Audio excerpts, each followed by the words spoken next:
When you're working out with members to target arm flab, you have a lot of exercise options. For example, there's this option. Have you seen this one often? There's also this option, right? And this option as well, right?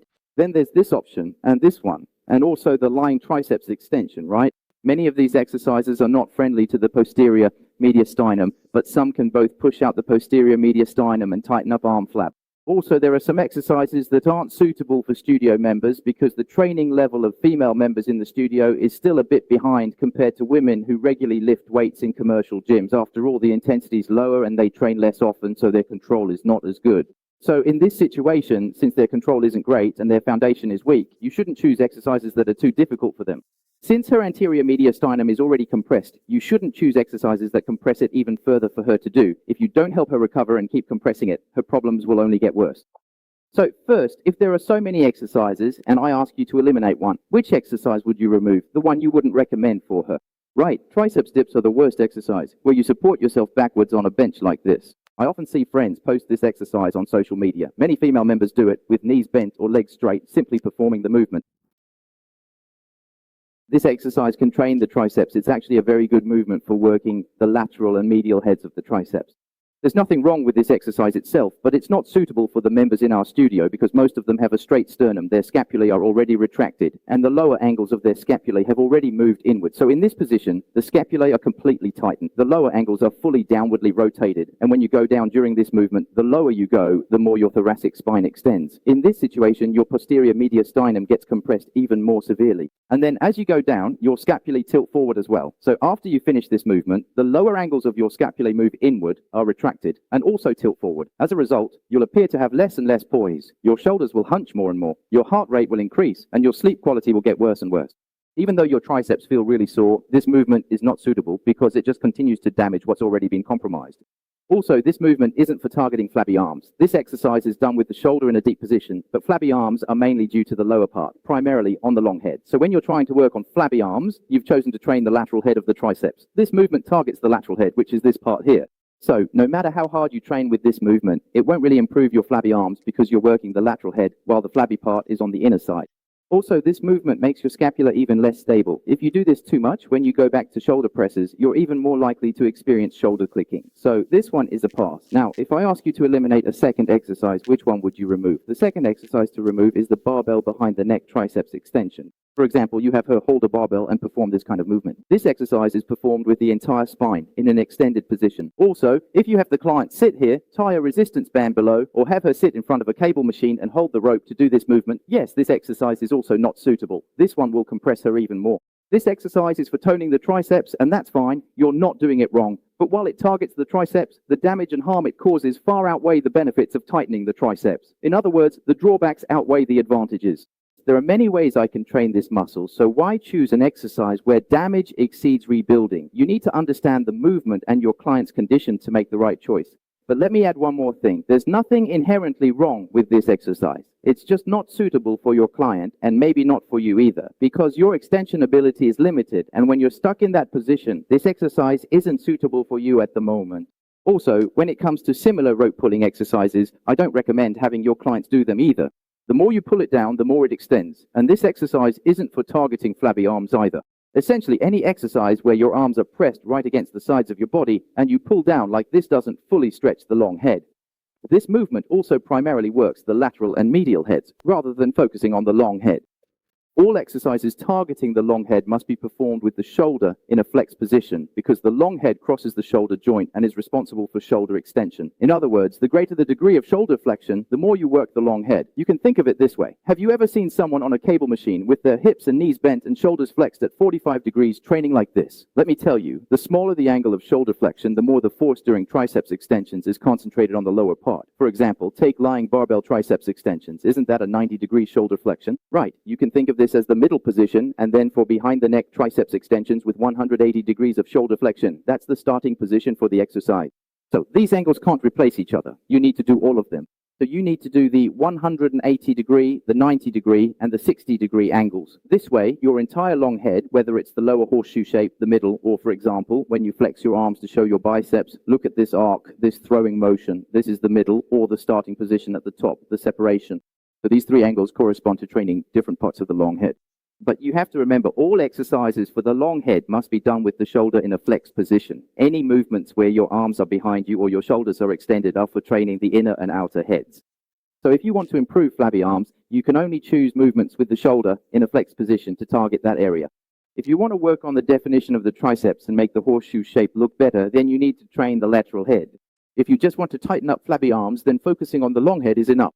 When your shoulder is in a flexed position, you can choose movements like this. But in this position, aren't you also stuck in thoracic extension? When doing this, you also need to pay attention to one thing. The direction of the muscle fibers in the triceps medial, lateral, and long heads is different.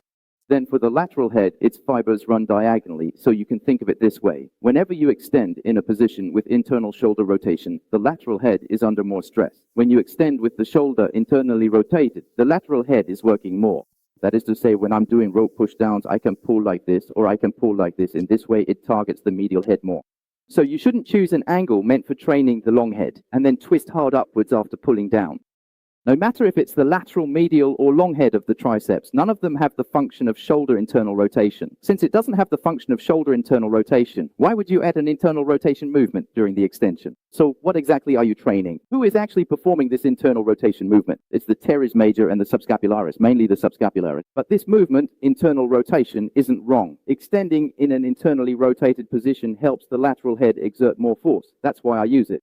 After pulling all the way down, twist hard. But if you twist your shoulder too much, you could injure it. When you twist, what you feel is the joint or other muscles, but you mistake that sensation for the target muscle. Keep your arm in an internally rotated position, just extend it, and that's enough. This targets the lateral head, so there's no need to bend your body forward. If you bend forward, you'll end up using the long head more. Instead, stand upright and twist like this. This is for the lateral head. This, on the other hand, is for the long head. Don't twist in the position for the long head and expect to work the lateral head. If you're training the lateral head, why let the long head get more involved? Isn't it fine to just stand upright like this? That's the difference between them. So you need to not only know what to do, but also understand why. If you don't grasp the reasoning, you can only rely on your own experience and your own muscle sensations. Then you end up forcing your feelings onto your clients or onto others. But actually your feelings are incorrect and they don't make sense from a theoretical standpoint either, because that's not how muscles grow and that's not how their functions work. Therefore, whenever you're doing hip and knee flexion movements like this, don't twist them. In twisting movements, to specifically train the lateral head, start in internal rotation and then extend. From the perspective of muscle fibers, this way the lateral head is engaged more effectively. This is how you train the lateral head. For movements going backward, that's for training the long head. Training the long head is generally done with the shoulder in a flexed position, or if you want to develop the thickness of the long head, you use pressing movements with greater force. This also targets the long head. So how can I train the long head while avoiding compression of my posterior mediastinum? You can choose to perform this kind of movement. In this position, slowly lift your chin up, inhale, and once you have filled your lungs with air, do this. This way, my thoracic spine is curved, and then I extend like this.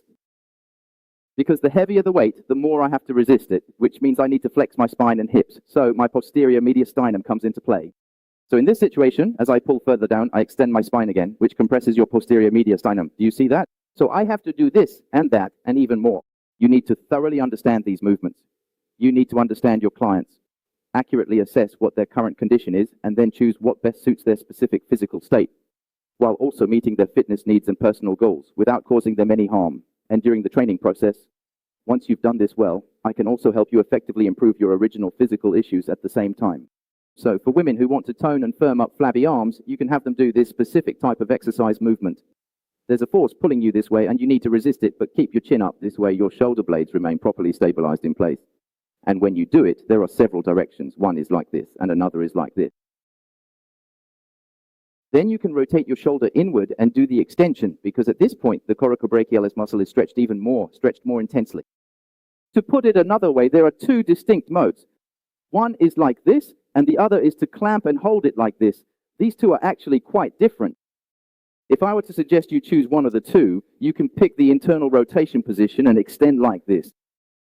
Of course, you can also do both. Do you know what the difference is between the two? One is extension with internal rotation, and the other is extension with external rotation. Extension with internal rotation specifically targets the muscle region where the long head portion of the coracobrachialis and the teres major intersect and work together. The quote. Extension with external rotation trains the specific area where the long head portion of the coracobrachialis meets both the lateral and medial heads. You can think of it as one focusing on the inner side of the long head of the coracobrachialis, and the other on the outer side of the long head of the coracobrachialis. Both target the long head of the coracobrachialis, so you can train both together. This way, the details and three-dimensionality of your muscles will be even better. All right, did you all understand? Next, let's do it this way. Bowen will demonstrate. You be Bowen's coach and teach him. All four of them have scapular dyskinesis and thoracic spine straightening, so all four are suited for this kind of movement. Raise your chin just a little, then lower it down. No, bend your elbows, lower it, keep lowering, keep lowering, keep lowering. Yes, you need to stretch it out. Stop. Yes, stop right there. Yes, once it goes all the way forward, it starts to deviate, which means this chain becomes loose.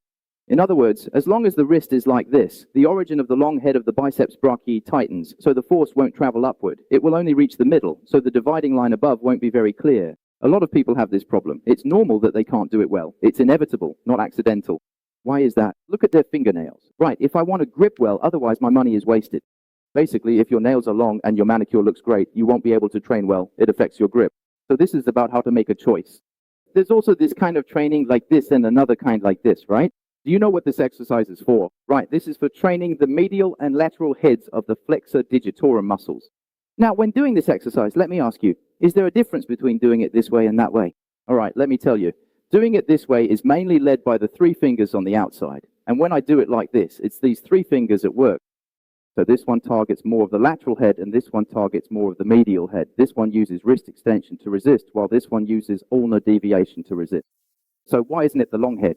Because the long head is shortened and inhibited, you need to determine which part your client needs to train. If they want their arms to look good from the front, focus on the lateral head. In physique competitions, the front pose is shown more often, so the lateral head must be well developed for a three-dimensional look. This is especially important for athletes with stubborn arm growth. They should focus on the lateral head of the triceps since they don't do back double biceps poses.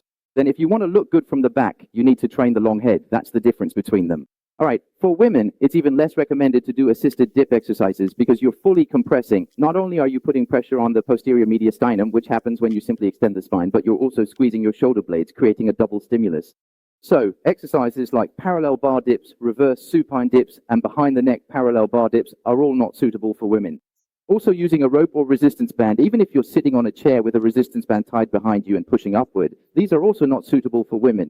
So, is the supine triceps extension okay? Most women have difficulty controlling this movement. It's quite challenging. With weighted push-ups, generally, it's hard to control your chest curve and scapular movement when you're using weights. Moreover, when starting a weighted push-up, it mainly activates the lateral head of the triceps, not the long head. It's only towards the end that the long head of the triceps gets involved. Also, it requires a higher level of hand support. So these are some of the subtle differences between them.